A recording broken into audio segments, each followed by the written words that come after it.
तो अभी फिलहाल हम जहां बैठे हैं ये है मां जीवदानी का। तो मां जीवदानी के नाम पे कुछ लाइन बताऊंगा मैं आप सभी को। भूत तो अब मेरा काम चालू हो गया, टेंशन की बात नहीं है। जिसको जो करना है वो सबके अंदर से निकालना चालू कर रहे हैं, सब निकलेंगे।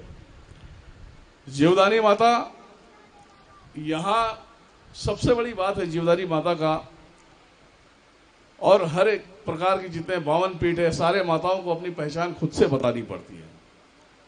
इस संसार में कोई ऐसा संत नहीं हुआ कि वो स्वयं माता की खोज किया हो और माता की खोज करने के बाद जो है कि वो मंदिर का निर्माण किया हो। जब आदि शक्ति माती, जो शक्ति माती जब सती हुई थी, उसके 52 खंड में 52 रूप गिरे उसके, अब उसे भी सच्चाई बताने के लिए उसे किसी ना किसी भक्त को जगाया है, स्वप्न में जगाया है, चलते हुए जगाया है, उठाया है कि मैं इस जगह पे बैठी हूं तो वहां मेरे मंदिर का निर्माण कर, मैं इस रूप में पूजी जाऊंगी। इतिहास उठा के देख लो, पूरे युगों युगों तक एक ऐसा भक्त नहीं रहा जो कि माता का खोज करे। समझ में आया? माता का खोज करने के लिए कोई ऐसा भक्त नहीं रहा। जितने भक्त बने, महादेव का मंदिर छोटा सा निर्माण किया होगा, नारायण का किया होगा, लेकिन अपने घर का निर्माण अच्छा किया होगा। क्या किया होगा? घर का निर्माण अच्छा किया होगा। मैं कई सालों से, जब मैं इस मार्ग में था भी नहीं, कई सालों से मैं काफी लोगों को देखा, अपने झोली भरते हैं, दूसरे की खाली हो जाती है। पर मंदिर का निर्माण करने योग्य कोई नहीं आया, ना आया, आप आया है। अगर कोई आया था तो आदि शंकराचार्य जी आए थे। आदि शंकराचार्य जी ने जितने भी तीर्थ यात्रा के जितने भी आप लोग करते हैं, सुनते हैं, वो सब उनके बनाए हुए स्थल है।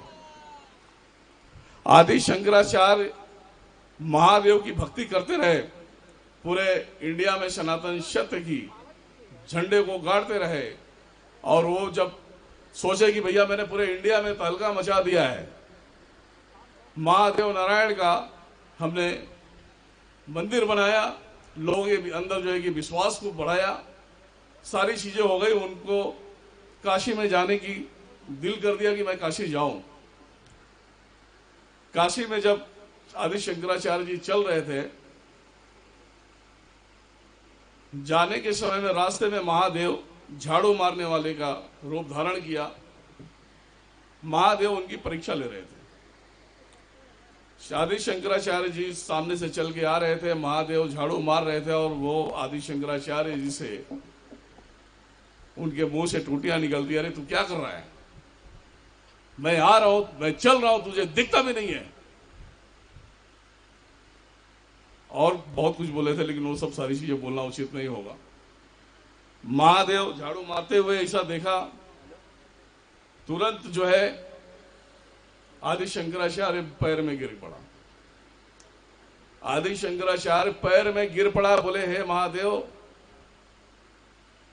जगत के पालनहार, जगत को बनाने वाले, मैंने आपके लिए बहुत मेहनत किया, क्या से क्या नहीं किया, लेकिन इतनी बड़ी गलती हो जाएगी मेरे समक्ष में और मैं समझ नहीं सकता। मुझसे गलती हो गई, अब मुझे माफ करे। भोलेनाथ बोलते हैं, देख काशी विश्वनाथ में मैं जरूर हूं, वक्त आने पे जो मेरा वक्त होता है उसी दरमियान में आता हूं, और काशी विश्वनाथ का अगर जो मेन मालिक है वो है काल भैरव। तुझे तेरे क्षमा नहीं कर सकता, मैं तेरी गलतियों को मैं क्षमा नहीं कर सकता, मैं यहां कुछ नहीं कर सकता। अगर कोई क्षमा करेगा तो कपाल भैरव, काल भैरव दोनों एक ही है।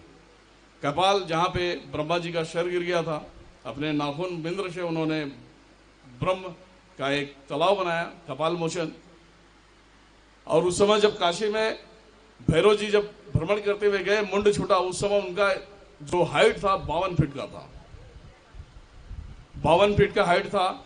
आज भी कपाल मोचन में आप लोग जाएंगे, कपाल मोचन में देखेंगे वो 52 फीट अंदर है, 52 फीट अंदर है, ऊपर सिर्फ उनके चेहरे हैं। वही काशी के कोतवाल बनकर काशी में विराजमान हुए। समझ में आया?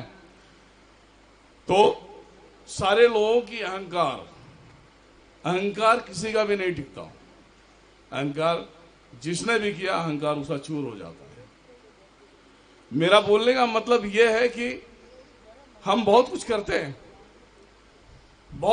हैं, लेकिन माता को अपने दिल में जगह नहीं देते। कहाँ नहीं देते? अरे वो इंसान क्या जो माता की खोज ना करे। अगर माता की खोज नहीं किया तो उसका जीना धिक्कार है। क्या है? इसी प्रकार से जीवदानी माता का एक प्रसंग आता है। एक चरवाहा होता है, गाय चराने के लिए डेली जाता है, गरीब होता है, अपने घर को चलाने के लिए कुछ ना कुछ अनाज लेता है और अपना घर चलाता है। पहाड़ी से उतर के एक गाय आती है डेली, और गाय के झुंडों में चले जाती है। वो ऐसा होते रहता है, महीना बीत गया। वो सोचता है कि किसकी गाय है, और ये मतलब मेरा जो मुझे चाहिए पैसे वो नहीं मिल रहा है। एक दिन चरवाहा क्या करता है, गाय की रास्ता मोड़ता है और गाय ऊपर जाने लगती है। चरवाहा गाय के पीछे पीछे ऊपर चले जाता, पीछे मुड़ के देखता नहीं, ऊपर चढ़ते जाता है, गाय चलते जाती है। ठीक है? तो एक लाइन है, मैं बताऊंगा। मैं तो म्यूजिक ऑलरेडी मैं पसंद नहीं करता, वीडियो के अंदर भी म्यूजिक नहीं डालता मैं। ठीक है? इसमें है मां जीवदानी का गला खराब है, एडजस्ट कर लेना आप लोग। पहाड़ों की रानी, पहाड़ों की रानी है मैया जीवदानी, बरसों पुरानी है तेरी कहानी। अंधन को आंख देत कोड़ियन को काया, देखी है मैया ये तेरी ही माया। जय जय बोलो जय जय जीवदानी, शीश झुकाए है तुझ पे भवानी। पहाड़ों की रानी है मैया जीवदानी, बरसों पुरानी है तेरी कहानी। चरवाहा चलते जाता है और पीछे मुड़ के देखता है, बोलता है ये तो मैं भैया पता नहीं कहाँ आ गया। पहाड़ मतलब नीचे जाने में भी टेंशन है, और जब पीछे मुड़ के जब देखता है तो ये सोचता है, आगे देखता तो गाय होती नहीं है। तो वहां एक बूढ़ी माता आती है। अब उस बूढ़ी माता से चरवाहा बोलता है कि हे माता, मैं एक गाय चराता हूं जो इसी पहाड़ियों से निकल के आती है, और मेरा जो महीने का जो मेरा होता है आमदनी, जो पेट जीवन पालने के लिए अपने जो हम कार्य करते हैं, वो मुझे उसका मिल नहीं रहा है। तो जीवदानी माता ने उसे बुलाया, बोला ये जो गाय है ये मेरा है, ये गाय मेरा है। और एक पोटली लेती है, और पोटली जो है उसे देती है। जब देने जाती है तो वो पोटली बोलता ना ना ना, मैं अछूत हूं, मैं कैसे आपको स्पर्श कर सकता हूं या आपको छू सकता हूं माते, आप गंदी हो जाएंगी। गाय को लगता है बुरा। इस बात से गाय पहाड़ी से नीचे आती है, जान देती है, इसलिए उसका नाम जीवदानी पड़ा है। और देखो, माता ने माध्यम बनाया तो किसको बनाया? किसको बनाया? उस चरवाहे को। अब अपनी पहचान कैसे बतानी है उसे, अब क्या करती है वो देखो। लाइन है, जीवदानी ने चरवाहे से बोली, ये गाय मेरा लो धन तुम जाओ। गला जा रहा है। ये गाय मेरा लो धन तुम जाओ। अब चरवाहा पोटली लेता है। चरवाहा खुश हो के घर को ये जाता, खोली पोटली हीरा मोती पाता।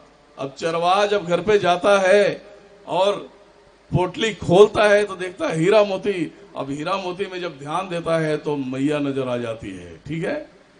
अरे ध्यान दिया धन पे तो मैया नजर आए, जय जय जय जीवदानी कहाए।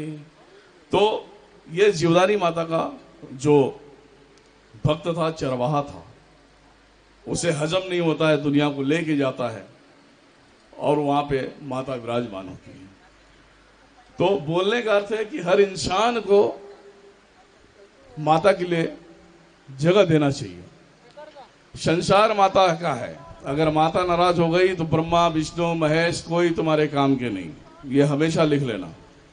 ये आदिशक्ति का संसार है और इनके सामने ये तीनों जन का नहीं चलता।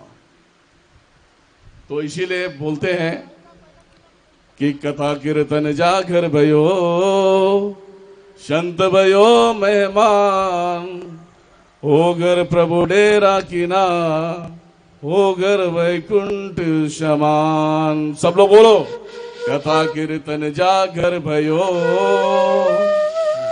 कथा कीर्तन जागर भयो संत भयो मेहमान, होगर प्रभु डेरा कीना होगर वैकुंठ समान।